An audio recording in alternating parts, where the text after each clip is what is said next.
Imagine pulling into the parking lot of a luxury desert resort. You step out of your car, expecting the warm, salt-heavy breeze of the lowest point on Earth. Instead, you hear a deep, subterranean rumble. The asphalt beneath your feet fractures, and then, in a matter of seconds, the Earth simply vanishes. You're staring into a sinkhole, a jagged 50-foot deep crater that didn't exist yesterday. This isn't a hypothetical scenario or a scene from a disaster movie. This is the daily reality along the shores of the Dead Sea. Right now, the ground is literally falling out from under one of the most historically significant and economically vital regions on the planet. We are witnessing the slow-motion collapse of an entire ecosystem, a slow-burning catastrophe that threatens upwards of $200 billion in infrastructure, regional economic stability, and global agricultural supply chains. Yet, this disaster rarely makes international headlines. Why? Because the very forces that are draining the Dead Sea dry and tearing the Earth apart are also the forces keeping a massive portion of the global food supply alive. Today, we are looking at the terrifying economics, the hidden monopolies, and the geopolitical failures behind the death of the Dead Sea. To understand how you kill a sea, you first have to understand how it lived. For thousands of years, the Dead Sea existed in a state of perfect natural equilibrium. Sitting roughly 1,400 feet below sea level, it is a terminal lake. Water flows in, but it never flows out. The only way water leaves the Dead Sea is through intense evaporation under the relentless Middle Eastern sun, which leaves behind the dense, famously buoyant salts and minerals. Historically, the primary lifeline keeping this equilibrium intact was the Jordan River. But in the mid-20th century, the regional population exploded.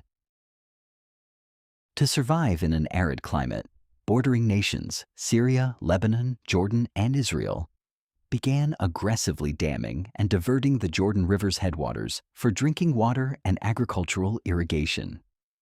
The result was devastating. Today, over 90% of the Jordan River's historic flow has been choked off. Instead of receiving a massive influx of fresh water every year to offset evaporation, the Dead Sea is starving. The water level is currently dropping by more than 1 meter, or about 3 to 4 feet, every single year. To put the sheer scale of this environmental freefall into perspective, let's look at the numbers.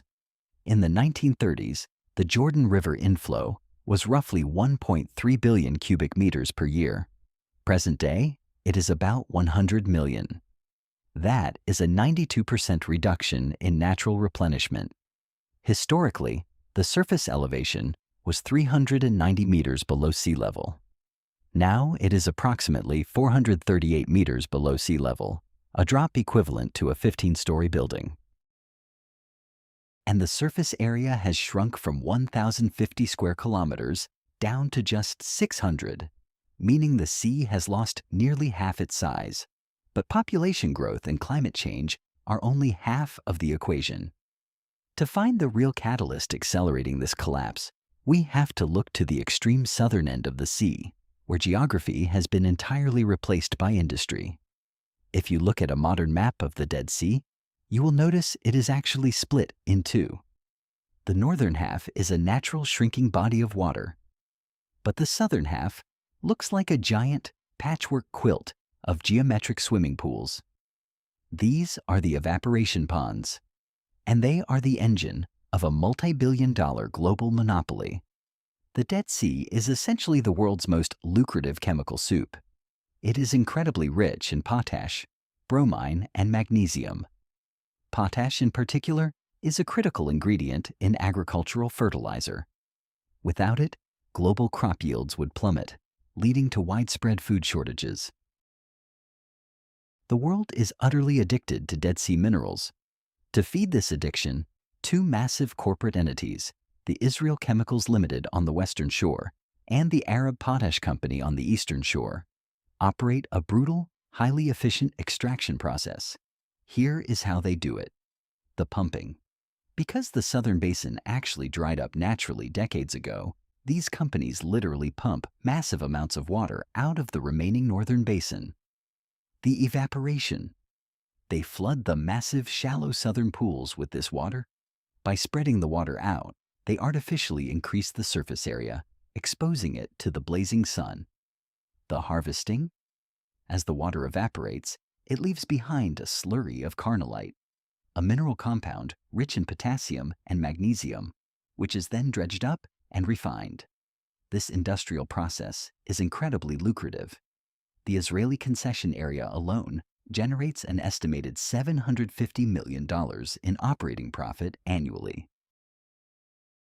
But this economic miracle comes at a devastating cost to the landscape. These evaporation ponds are responsible for roughly 30% of the Dead Sea's annual water loss. In their quest to extract the minerals needed to feed a growing global population, these chemical cartels are actively cannibalizing the very body of water that provides their wealth. It is a paradox of survival, saving global agriculture while destroying local geography. This relentless extraction and water diversion has birthed a geological nightmare. As the highly saline water of the Dead Sea recedes, it leaves behind a 10,000-year-old layer of subterranean salt buried 20 to 70 meters below the surface. The geological trap. When the sea was full, the hypersaline water protected this underground salt layer. But as the sea retreats, fresh groundwater from the surrounding mountains rushes in to fill the void. This fresh water acts like acid on the buried salt, rapidly dissolving it and creating massive, invisible underground caverns. When the roof of the cavern can no longer support the weight of the earth above it, it collapses without warning. Since the 1980s, over 6,000 sinkholes have violently torn open along the Dead Sea's shores, with hundreds more appearing every single year. The economic toll is staggering. Highway 90, Israel's longest road and a vital logistical artery, has been continuously destroyed, patched, rerouted, and destroyed again. Gas stations have been swallowed whole. Vast tracts of agricultural land, including lucrative date palm plantations, have been abandoned to the craters. The once world-famous tourist beach at En-Gedi is now an apocalyptic ghost town, completely off-limits to the public due to the lethal instability of the ground. It is a terrifying reality. The Earth is actively rejecting human presence. Nature is evicting us. You might be wondering, if the causes of this catastrophe are so obvious, why hasn't anyone fixed it? The answer lies in the deeply fractured geopolitics of the Middle East.